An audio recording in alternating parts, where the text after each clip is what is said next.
All right, and we're back for another episode of the Lakers Fast Break podcast. It's Gerald Glassford coming right back at you here from Lakers Fast Break, Pop Culture Cosmos, Inside Sports Fantasy Football, and Game Source. We truly appreciate everyone out there listening to all of our shows, and if you can, please give us a 5-star review on Apple Podcasts. Plus, if you can like, share, subscribe, follow, or do anything that you can to support us right here at the Lakers Fast Break. Also, as well, Lakerholics.com. And, of course, everyone at the Hoopheads Podcast Network at hoopheadspod.com. It is sincerely appreciated. All right. I love it when somebody else falls into one of Admiral Akbar's traps, which is what Sacramento did today, thinking it was going to be an easy game.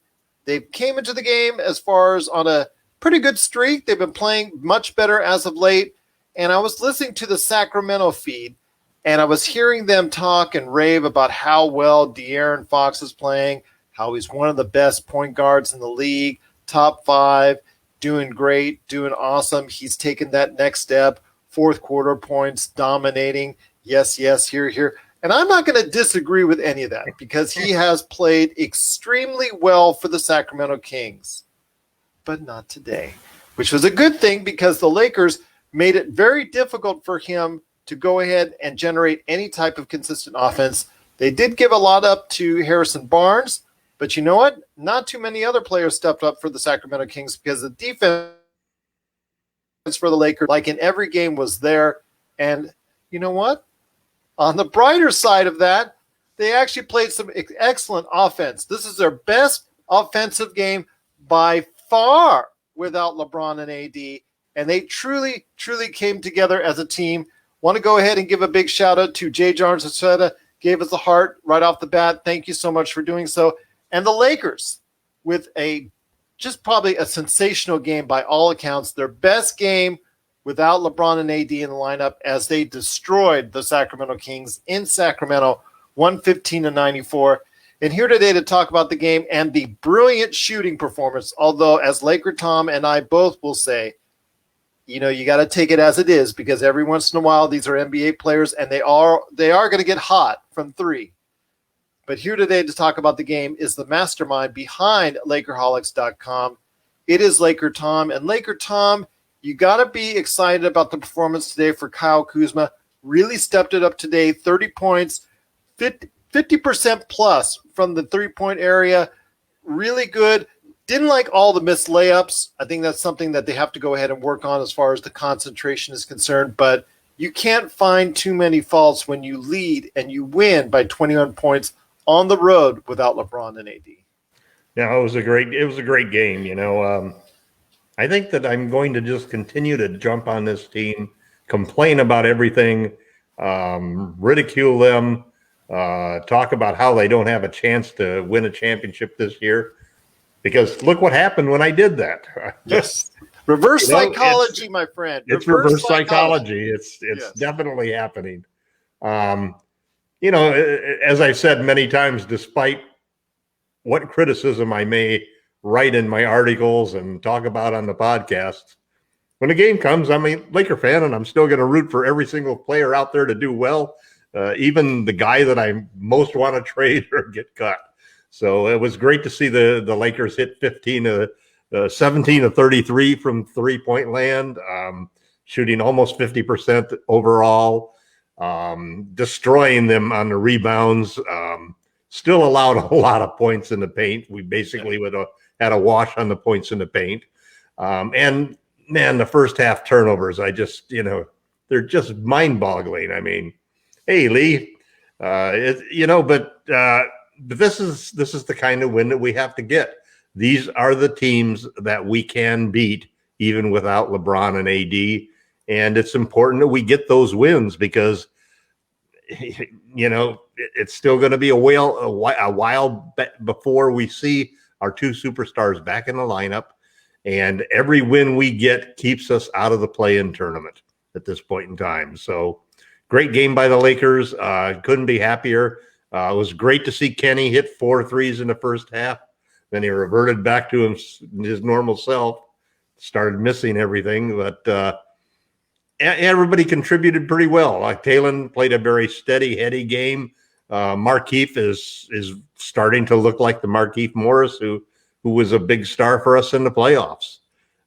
So, the role players stood up today. We basically saw next man up come out here and play a good game, and a runaway win was exactly what this team needed at this point in time. We've got a big matchup on Sunday against the Crosstown Clippers. I'd love to see that hot shooting continue on Sunday and see what we can do.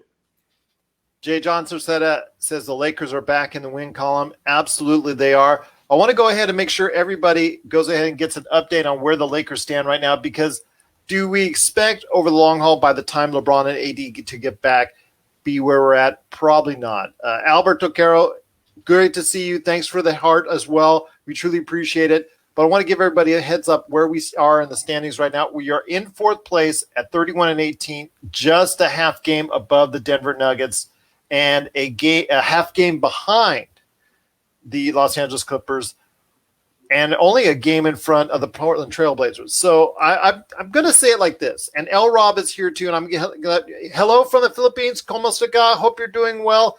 Thank you so much, Salamat, for listening to us all the way from the Philippines. But I want to go ahead and make sure everybody knows that the Lakers are right now, again, 31-18, just in fourth place. They're mired right there.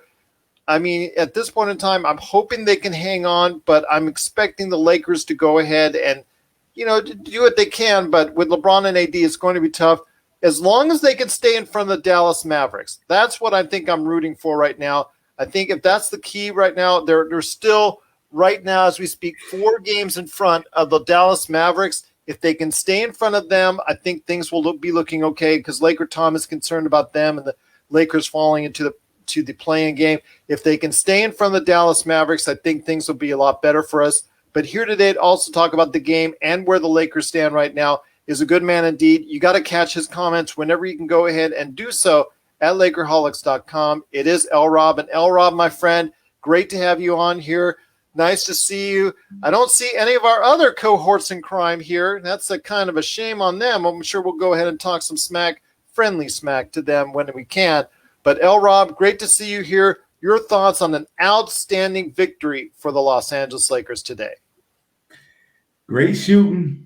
I mean, that shooting cures a lot of ills, and the Lakers were lighting it up today, seeing KCP, Kuz. I mean, even when Dennis pulled up after he hit a couple threes and came down early in the shot clock and let one fly from three, you know things are going good, because he hardly ever does that. So, yeah, it was just, it was shooting, really. It was the turnovers, the sloppy play, that was still there.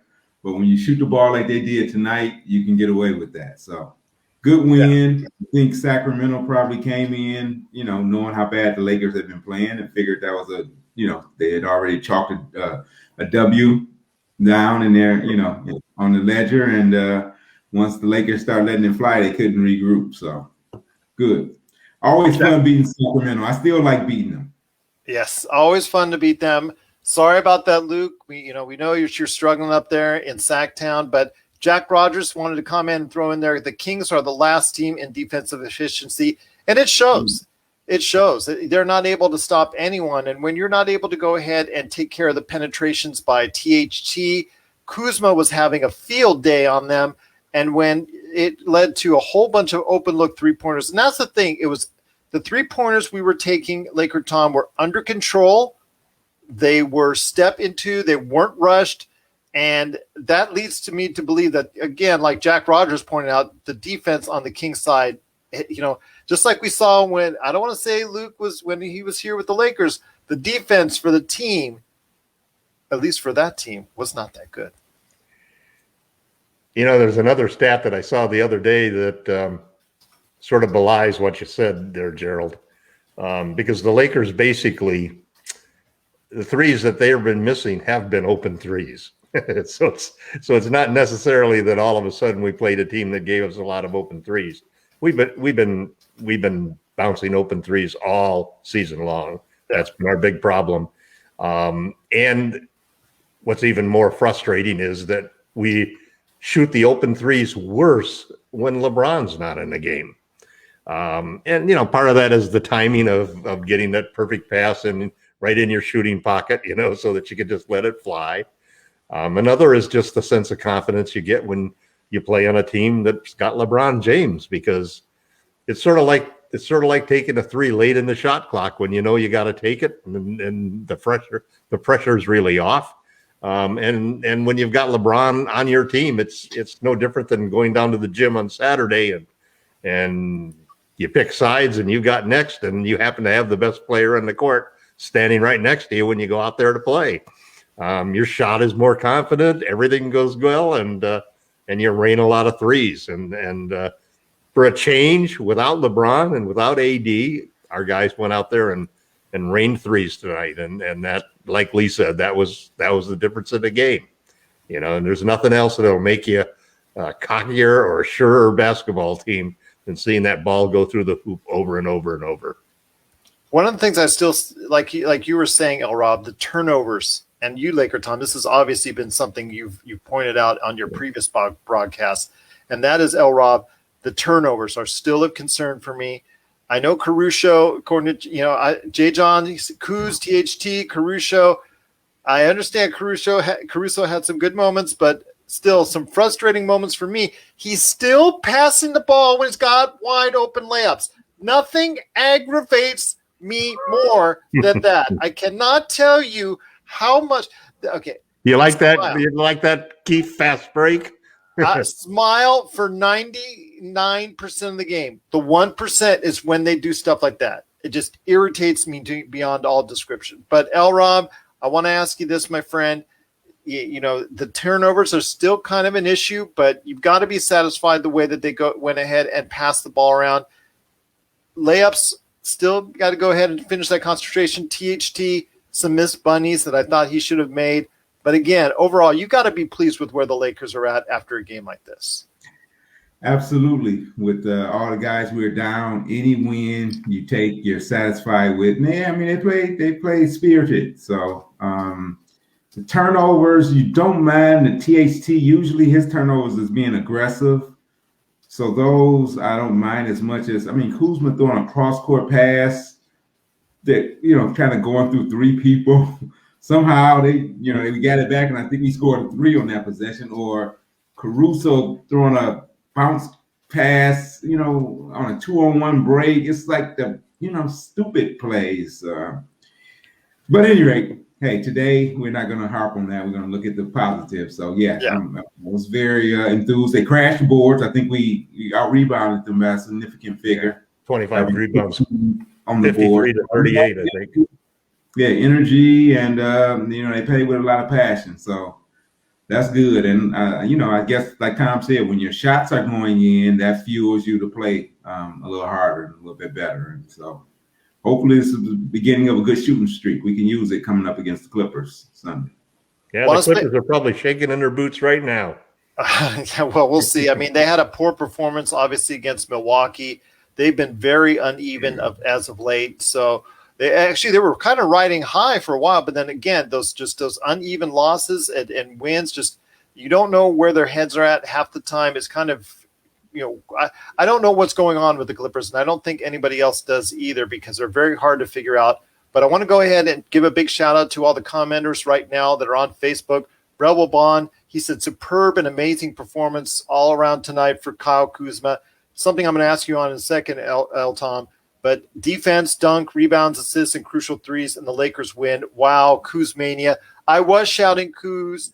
We were also shouting about his blonde hair. Do you like my blonde hair, LeBron? And I'm sure LeBron is probably saying, no, I don't like the blonde hair. But it must work. He got 30 points. We'll get, you can stay blonde if you're going to play like that.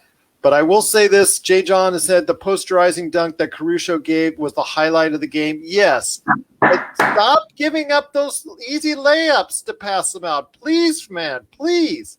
And Felix, he said, good job, Lakers. Good job indeed. But salamat to everyone out there watching it and listening to us out there. I know got some special love out there for the Philippines and for everybody now who's right now in lockdown because of the coronavirus. But Laker Tom, Kyle Kuzma had an outstanding performance.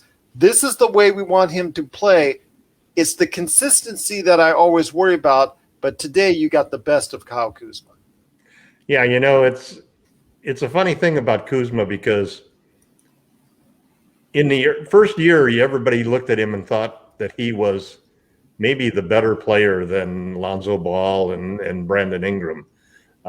He definitely was the guy who exceeded expectations more than they did. And part of it is that he had that magic touch that basically, he could go off for 20 in any particular game.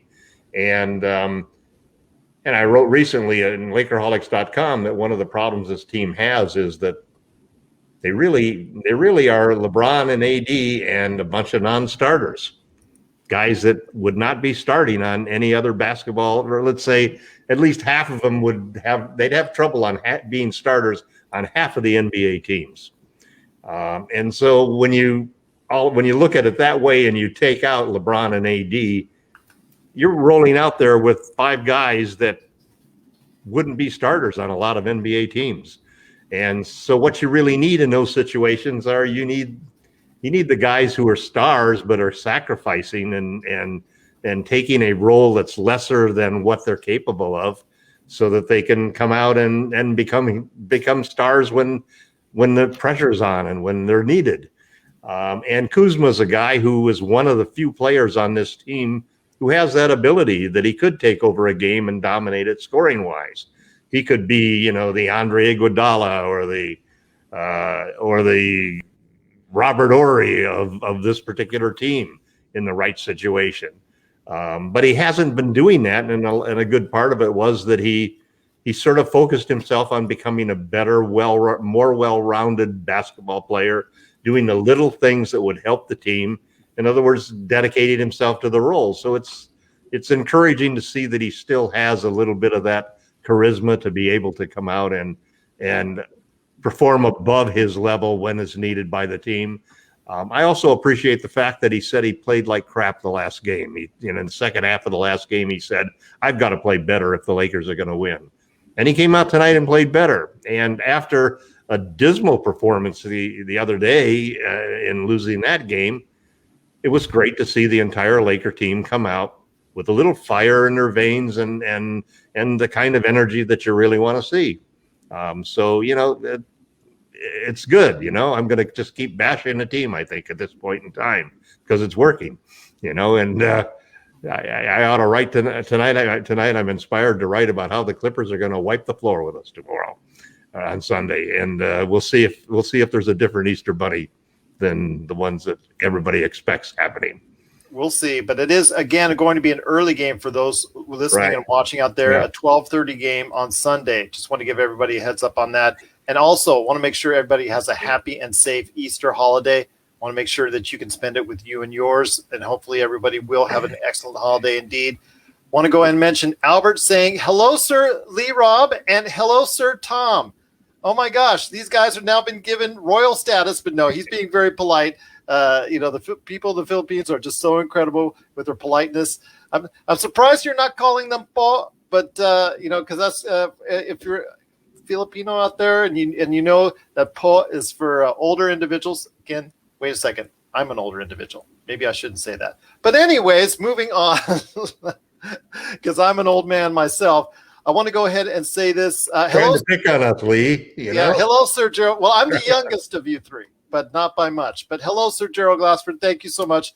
Everybody wants to beat us. Yeah, I mean, when you're the champs, everyone's got to beat you. Everybody wants to beat you. You always get motivated. But again, it was tonight. I think there was a letdown on Sacramento's end. Their defense obviously cannot afford that because it's not very good in the first place, and the Lakers took advantage. But I know you saw, as I did, Wesley Matthews, El Rob. He was coming into the game with a neck contusion and obviously just slid right into the post and may have aggravated that further. I'm checking Twitter, and I know people see my head turn. I've been checking Twitter for any updates other than what Mike Trudell gave earlier in the game.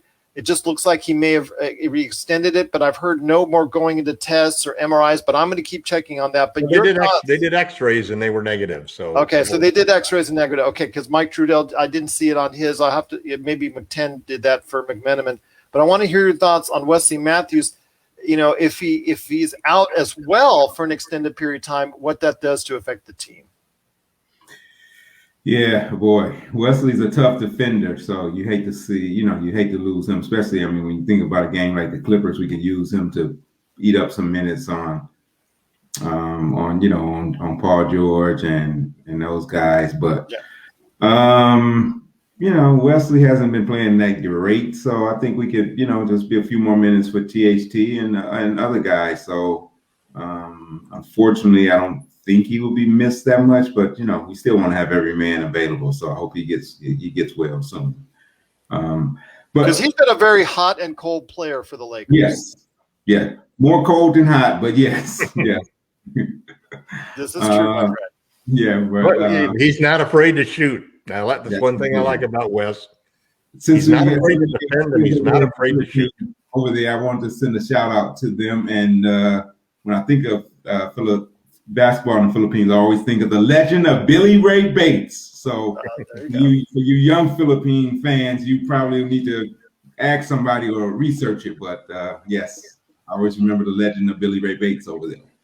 Well, I'll tell you what, again, we've got much love from the Philippines, and the love goes right back at you from the Lakers Fast Break. Once again, the Lakers did win and did win big.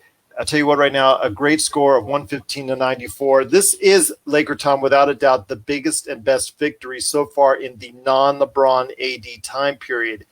What can they do to sustain this momentum for Sunday and going forward? Even if it's not a win, against the Clippers, just having that effort, just having that continual performance. If they lose a close game, I would think that's almost as good as a win right there, because again, if you're playing your heart out and you're playing on that defensive end like the way they have been, you never know what may happen. I don't know. I think that people forget about those close wins and all of that kind of stuff. I think what it comes down to it is they need to come out with the energy that they had tonight, and they need to come out and shoot with confidence. That's really the whole name of the game. It's all about confidence and not being intimidated and not being able to be bullied and just coming out. You're an NBA team. Any NBA team can beat any NBA team on a given night. The other side of it is, I think that, is this a home game for us, or though this is a road game? So we're going to go into the Clippers, or the Clippers version of Staples. Yes. It's always nice to beat the Clippers. It's nice. It's nicer when we do it on their court even. So I'm looking forward to an opportunity to do it. I think that the Lakers should do it. I think they should be favored in this particular game. I don't think the Clippers have a chance at this point in time. I'm going to put all of the pressure on the Lakers. They've got to go out there and just wipe the floor clean. Did you say favored, by the way? Yeah, we should be favored. We're on a win streak, and one. And the Clippers. There's the Lakers. The Lakers will win the game on Sunday. It's a guarantee. Just like Chuck would guarantee it, I'm going to guarantee it right this moment. Let's put the pressure on the guys. And for you to follow in the footsteps of Charles Barkley and his prognostications, right. I don't know if that's best for your long. Well, listen, they have the best player in the world in Kawhi Leonard, the second best player in the world in Paul George. They just made a great trade. They got all of these new talent here. Is Rondo going to play tomorrow? Is Boogie going to play tomorrow? The Lakers don't have a chance, it's a perfect Admiral Akbar situation. Yeah, he's giving that mindset, everyone. He's doing that reverse psychology. Don't listen to Laker Tom right there for you. But, Rob, I want to go ahead and ask you this, because Laker Tom is, again, using that reverse psychology on there for you. What are you looking to see on Sunday against the Clippers? What can they do to match up? I'm not expecting much from guys like Rondo or Boogie, like what Laker Tom is saying. I don't see them seeing much action. But they will have, most likely, a healthy Kawhi and a healthy Paul George. What can the Lakers do to continually match up well so that they find themselves in the fourth quarter in the game? Yeah, I think this is a game that Dennis could do some damage. Kawhi and Paul George and those guys are tough defenders, and Zubac is going to be a tough one for Gasol. So, maybe Dennis can get going. And he's actually probably a surprising stat that maybe a lot of people don't know. He's shooting 40% from 3-point range on the road. So when you look at his home and road splits and shooting, he's about at 28% at home from 3-point land, and tomorrow's a road game. So, hey, and today was a road game. He 3 out of 4. So maybe Dennis that'll be kind of. Now, find the irony in that, L. Rob, if he shoots well on Sunday at the Staples Center. We'll have to cover up the banners every time that we play at Staples from now on. Yeah, exactly. Maybe we can rent the Clippers floor, Yeah. I'm looking for Dennis and THT. Seems like, he had that bust out game in the preseason against the Clippers. Yeah. So he's played well against the Clippers. I'm looking for, those guys. And Kuz has got to carry it. He's kind of focused his game to do a little bit of everything this year to kind of fitting in better. But hopefully with today's game, he realizes that he really we need him to score 20 plus points. He needs to be buckets. Yeah, he needs to get buckets. He needs to forget about, some of the other stuff and go back to the old Kuz and start hunting shots and hunting buckets. So, the only thing I say with Kuz, he was under control. If he stays under control, keeps his feet set, goes into his threes, and with his motion where he steps into it instead of to the side or drifting to the left or things like that, that's when you see Kuzma have the problems, and he's just going to chuck up shots. Again, like today, everything was on balance, on point. When he did his spins, everything seemed under control, which is a key to his game, L. Rob. I agree. And he was attacking, too. Don't just settle for the threes. Just because you're behind the line, you could, give him a pump fake. Don't try to sidestep and, you're not Tatum and shoot threes. Go to the basket and create contact. He was doing a good job of that today. So he needs to definitely keep that same mindset moving forward, not just against the Clippers, but every game moving forward. And one last thing before we go ahead and talk about what you guys are working on at Lakerholics.com, and that is, Tom, I wanted to ask you this real quick, and that is, again, what we talked about earlier with the Lakers in the standings. I mean, there's still – people have got to go ahead and be patient, give it time, because AD and LeBron are not coming back right away. There's still – several days off, weeks off, still at this point, unfortunately for Lakers fans. So we have to look realistically at the Lakers being maybe 5-5 or 7-3 in the next 10, possibly 6-4, something like that. That's what I think would be the best case scenario for us. And if that's the case, that might not keep them in the fourth place position, because Denver and also Portland have been playing well, and they're right on the heels of the Lakers at this point in time. But to me, Laker Tom, again, I want to focus in on the Dallas Mavericks, who won tonight at New York. They're the team I'm worried about the most because of the fact that they are 4 games behind the Lakers. But as long as the Lakers stay in front of them, when LeBron and AD get healthy, it just makes it so much easier for them to recoup their losses and get back in, for at least a decent seed in the playoff chase. Well, it's kind of a tricky situation because we've got 23 games left. What's the bet on how many games? What's the over/under for the games that would have LeBron and AD back? Yeah, it's starting to look like to me last season. Where after suspending the season, we came back and we had this little 8-game stretch to try to warm up for the playoffs. We're probably going to have an 8 or 9 game stretch with LeBron and AD warming up for the playoffs. Right now, I never look at the winning column. I always look at the loss column when I look at the standings. And right now, there are 4 teams that are tied with us, and we're either in 4th place or 7th place. It's 4th place or 6th place.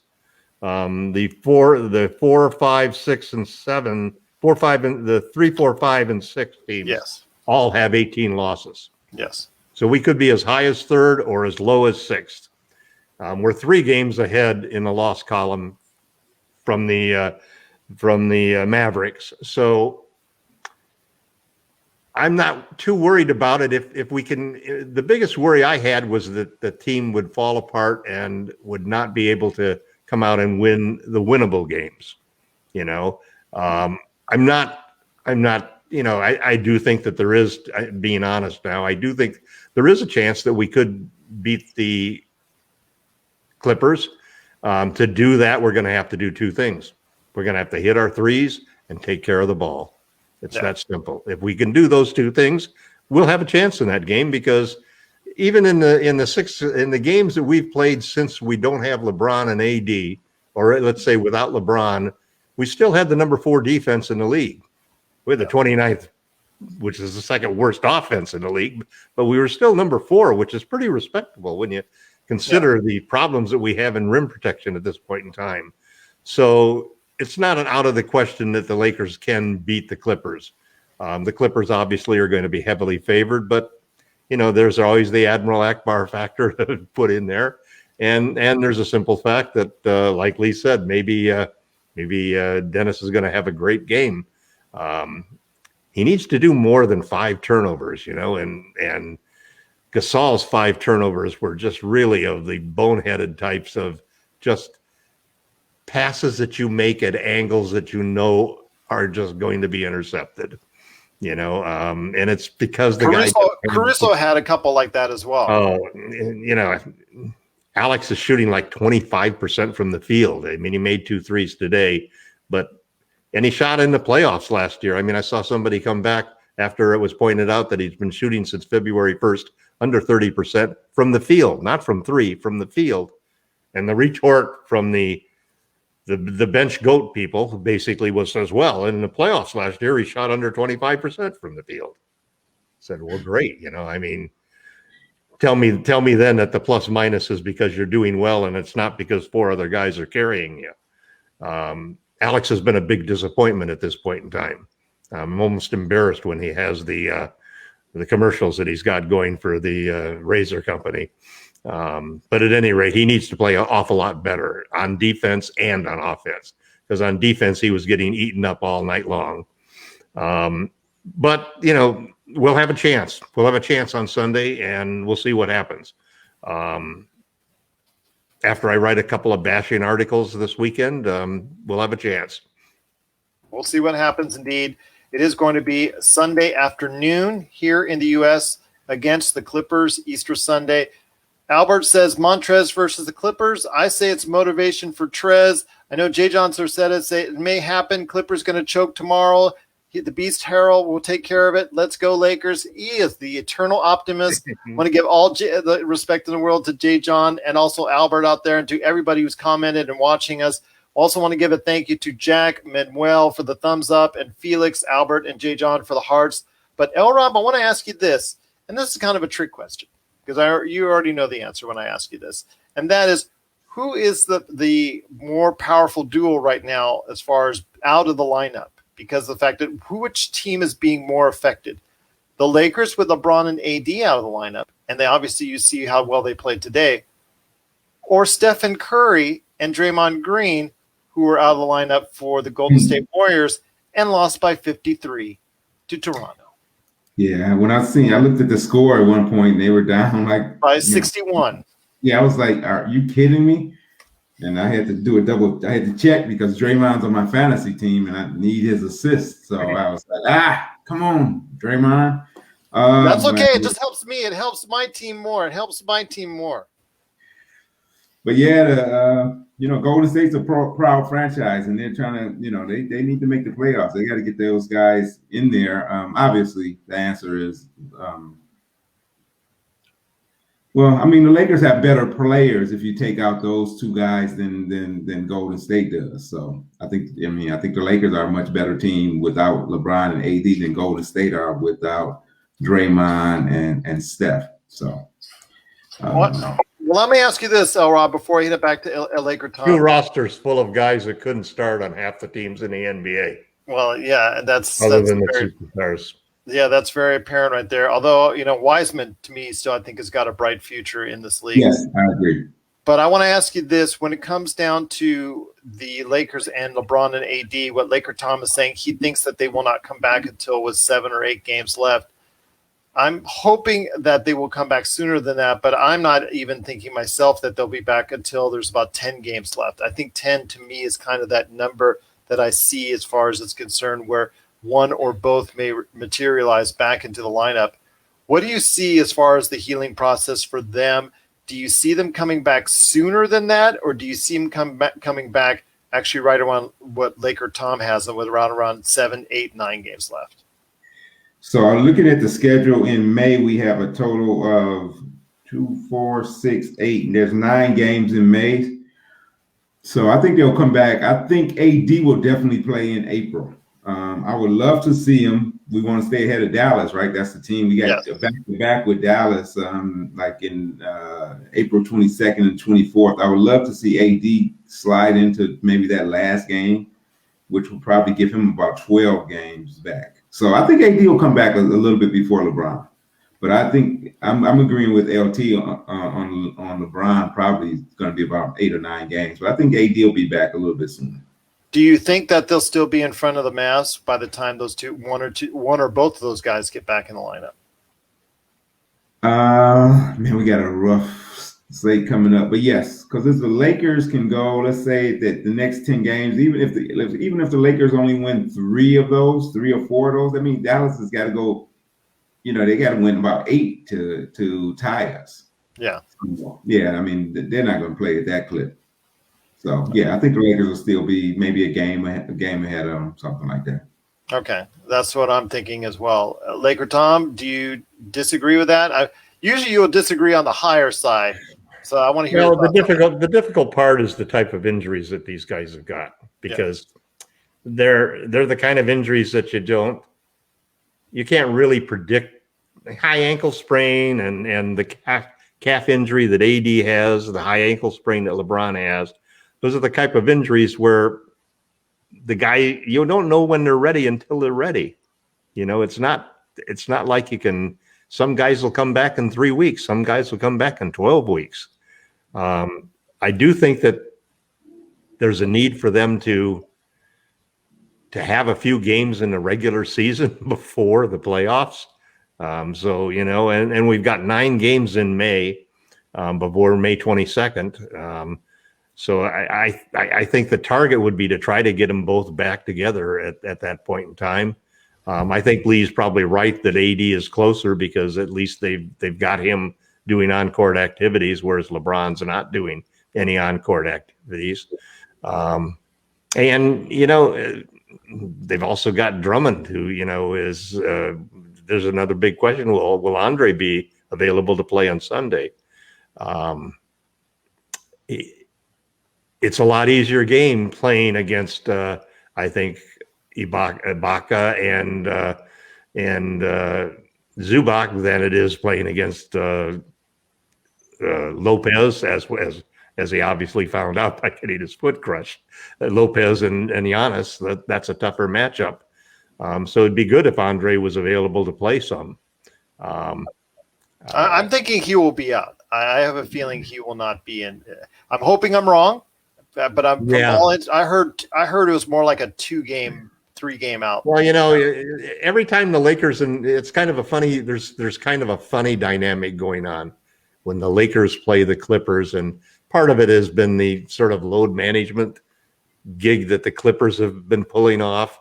And it's always that sort of thing. Like, it reminds me of these college coaches who will, when they're playing a conference game, will basically have some guys injured the first time they go around in the conference, so that they can come back the second time or in the playoffs and surprise them, and not, it's like, I don't want to go against the best, if it's fine if I've got injuries, because, that'll just make them overconfident when we meet them in the playoffs. And the Clippers, I can't see the Clippers really falling into the Admiral Akbar thing, because they've got to be, they're angry about the Lakers. They think that they're a better team, and they think that they've been maligned, and they're liable to come out and want to just, kick the champ when they're down. So we'll see what happens. There's a lot of reverse psychology that's going to go on in that particular game. Yeah. But I think that, the Lakers, the best scenario for the Lakers is for sure to hang on and get that 6th spot. You don't want to be 7th and 8th and be playing a Major League Baseball type of situation where a couple of hot games by a couple of teams and a couple of bad games from your superstars. The worst situation that we could have happen would be LeBron and AD don't really get much time and before the playoffs start, and we fall into the play-in tournament, where all of a sudden as I say, we finish number 8. We're playing against the number 7th team to get in, and let's say we lose a close game. Then you're playing against the winner of the 9th and 10th game to either go home or get into playoffs in the 8th spot. Ooh. And that becomes scary. Well, yeah, it'll be 7 and 10 versus 8 and 9. And then if that's the case, I thought, correct? No, it's 7 and 8. 7 and 8 play for 7th. And the loser plays the winner of 9 and 10 for 8th. Wow, that's just crazy. Could be made so much simpler. All right. Okay. Yeah. Fair enough. But again, at least they don't start a man on second base in the 10th inning. Oh yeah, don't even get me started with that. But then again, comes from the league that doesn't even allow for DHs in the National League. Right. Again, because they gave that up. All right. Well, again, it is the Lakers Fast Break. We truly appreciate everyone out there listening to all of our shows, and appreciate everyone out there checking us out on Facebook, at Laker Tom on Twitter, at Lakers Fast Break on Twitter, and L Rob is there as well. But before we head on out, L Rob, I want to hit you up with this. Your thoughts on the week ahead for the Los Angeles Lakers? Clippers going to be a tough one. Toronto on the road. That's going to be that's one we should be able to get if we bring it. They got some They got some guys down. Miami's going to want revenge on us, so that one's going to be tough. Brooklyn, shudder to think about that one. I'm sure all their guys will be suited up, or at least Harden will be playing there. The Knicks can be beaten. Charlotte can be beaten. So, I mean, it's not just, we could win 3 of the next 6. The next 5 games, we got some winnable games on the road. 3 of 6. But everybody we playing is looking at us like we can beat them. So, that's the downside. These teams that normally are looking at us like looking at it at an AR, looking at us with some confidence now. So. Well, you saw what happened today, though. It could be an overconfidence, because I know Sacktown was looking at us like that, and see what happened there. So hopefully that'll happen at least 2 or 3 more times in the next week.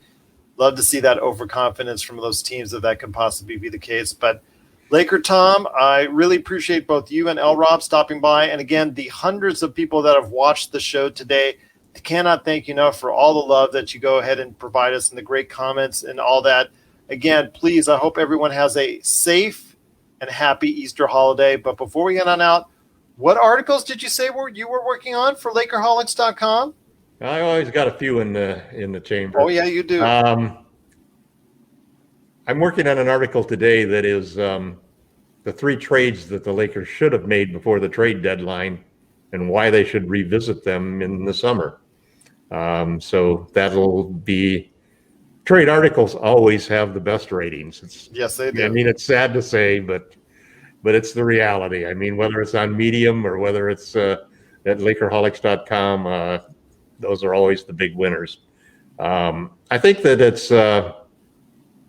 it's kind of interesting, because the next 6 games will tell us a lot about the Lakers, because they play 6 games where 3 of them are very, very difficult games for us to beat. I mean, the Nets, the Clippers, those are some hard tasks to win.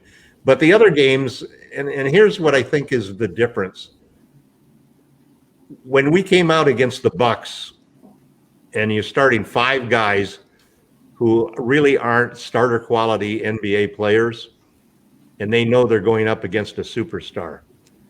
Those are games where it's hard to come out for those guys and play confidently. But when you're coming out against the Sacramento Kings, or let's say the Raptors on a bad thing, or the Hornets, or a team like that, those are the games where guys' shots, they're like taking 3-point shots at the buzzer, because the pressure's off. The pressure's off because you're not facing a real superstar. You're facing guys that you can beat, and therefore you play with a lot more confidence and you play a lot looser. And I think we saw that tonight. I think that was a big factor of why we played so well against the Kings, because we knew that they don't have anybody on that lineup that we really should fear. Not the way that you'd fear Giannis or you'd fear Kawhi or you'd fear one of those superstars that can single-handedly just totally dominate a game. So we got three games against teams like that, and 3 games against really teams that should just kick the snot out of us. So let's see what happens over the next 6 games. It'll give us a good idea of whether or not we can hang on and not be a playoff team rather than a play-in team. Absolutely. I couldn't agree with you more on that. Guys, again, it's been great having you on the show today. Once again, check out our show and all the other great shows that are available right now on the Hoopheads Podcast Network. That's hoopheadspod.com. Always check out our show wherever you get your podcasts just by typing in the words Lakers Fast Break. Of course, check out all the great articles from Jamie Sweet with 5 Great Things, Sean Grice, our man behind Lakers history and all the NBA history that he knows so well. You can check out what he's doing and, of course, what Laker Tom is doing and all the great comments that L. Rob provides at Lakerholics.com and Laker Tom's great article site as well, Medium.com. But before we head on out, L. Rob, any last comments before we head on to a great Easter weekend, hopefully for everyone out there as well? I'm just looking forward to the next Lakers game. I'll give a little shout out to Kasar. We've been on him pretty tough, but he did have 6 assists tonight, 9 rebounds. And 9 rebounds. 9 rebounds. Yeah, so he contributed. If he can give us that type of effort, that will bode well for us. So looking forward to seeing the team, try to continue to bond together without AD and LeBron and see if they could like LT said, even if they don't win these games, if they are very competitive when they're playing upper echelon teams, and then go ahead and take care of business on the teams they can beat. Should be fun. Happy Easter to everyone. Happy Easter to you guys as well. Laker Tom, any last thoughts on the way out? And again, happy Easter to both you, L. Rob, and to you, Laker Tom. Hats off to Lee for staying up late, and all of Yes. the people watching our show that are loyal Laker fans that are in different time zones. Man, I know how tough that is, and so thank you very much. Looking forward to UCLA Bruins tomorrow, pulling off one of the biggest miracles of the year. Go Bruins.